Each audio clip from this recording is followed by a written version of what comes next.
అందరికీ నమస్కారాలు. ఇప్పటికే కాలాతీతమైంది, అందువల్ల నేను ఎక్కువగా మాట్లాడను. స్వర్గీయ నందమూరి బసవతారకం గారి ప్రేరణతో, కోరికతో మహోన్నత సేవా సంస్థను నిర్మాణానికి పూనుకున్న స్వర్గీయ శ్రీ నందమూరి తారక రామారావు గారికి వారి స్మృతికి నివాళులు అర్పిస్తూ, ఇద్దరి స్మృతికి, ఆ తర్వాత ఈ ఆసుపత్రి ఏర్పడమే కాకుండా ఇది మంచిగా జరుగుతూ అందరికీ అందుబాటులో ఉంటూ సరసమైన సరైన వైద్యాన్ని ప్రేమపూర్వకంగా అందిస్తున్న వైద్య బృందానికి, ఇతర సిబ్బందికి, ఈ ఆసుపత్రి నిర్వహణకు ప్రస్తుతం మరి అధ్యక్షుడిగా ఉండి నడిపిస్తున్న శ్రీ నందమూరి బాలకృష్ణ గారికి, శ్రీమతి అమ్మాయి బ్రాహ్మణికి హృదయపూర్వక అభినందనలు, మనందరి తరఫున వారికి అభినందనలు తెలియజేస్తున్నాను.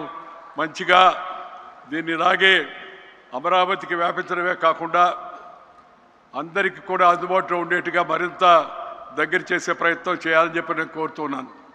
నేను ఒకే విషయం చెప్పదలుచుకున్నాను. ఒకటి, దేశవ్యాప్తంగా జీవన శైలి, లైఫ్ స్టైల్ చేంజెస్ కారణంగా ఇందాక అమ్మాయి అనుప్రియ పటేల్ చెప్పినట్టుగా మన జీవితంలో, మన జీవన శైలిలో వస్తుండే మార్పుల కారణంగా ఈ రాచపుండు, క్యాన్సర్ రాచపుండు అంటారు, మనం నిదానంగా తెలుగు మర్చిపోతూ ఉన్నాం.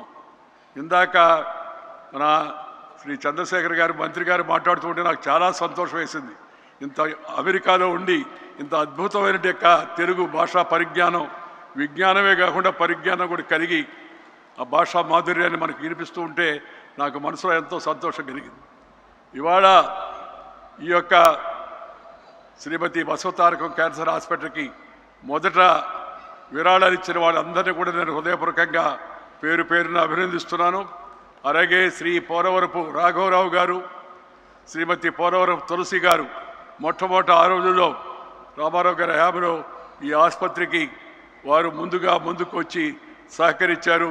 ఇప్పుడు దేవయ్య గారు, వారి సతీమణి ఇప్పుడు మనకు మళ్ళా వారు కూడా ఈ యొక్క సహాయం చేసే బృందంలో చేరారు.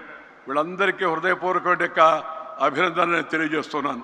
నేను ఈ ఆసుపత్రికి అప్పుడప్పుడు వెళుతుంటాను, నా కోసం కాదు, ఇతరులు పేషెంట్లు వస్తే తెలిసిన వాళ్ళైతే, మరి దగ్గర వాళ్ళైతే తీసుకెళ్ళడం కోసం. డాక్టర్ సెందిల్ రాజప్ప గారు, డాక్టర్ సుబ్రహ్మణ్యేశ్వరరావు గారు, డాక్టర్ కృష్ణయ్య గారు, అలాగే వీరి సిబ్బంది అంతా కూడా అద్భుతమైన సేవలు అందిస్తున్నారు.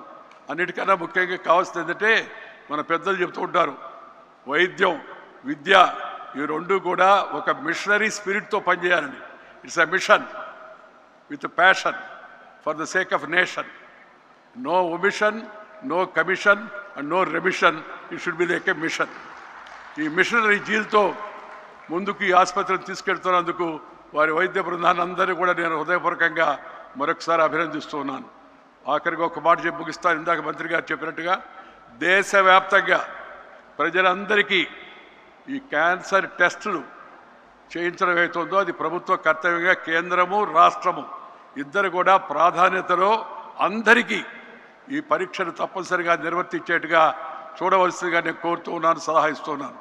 నేను ఎప్పుడు చెప్తూ ఉంటాను, ఈ ఉచితాలు వద్దయ్యా, అనుచితాలు అయిపోతాయి, కానీ విద్య, వైద్యము ఈ రెండింటికి ఉచితంగా ఇవ్వండి, సామాన్య జనం అంతా కూడా బాగా లాభపడతారు, ఉపయోగపడతారని చెప్పని వాటి విషయాలపై దృష్టి సారించి ఇలాంటి ప్రజోపకరమైన వైద్య ఆరోగ్య సౌకర్యాలను అత్యాధునిక పరిజ్ఞానంతో మరి సాంకేతికమైన మార్పులతో కూడా కలిపి జనానికి అందించేందుకు రెండు రాష్ట్ర ప్రభుత్వాలు, ఇటు తెలంగాణ అటు ఆంధ్ర ప్రభుత్వాలు కూడా ముందుండి చొరవ తీసుకోవాలని కోరుతూ, శ్రీ నరేంద్ర మోడీ గారి నాయకత్వాన దేశవ్యాప్తంగా దీన్ని ఒక మిషన్ లాగా చేపట్టారు.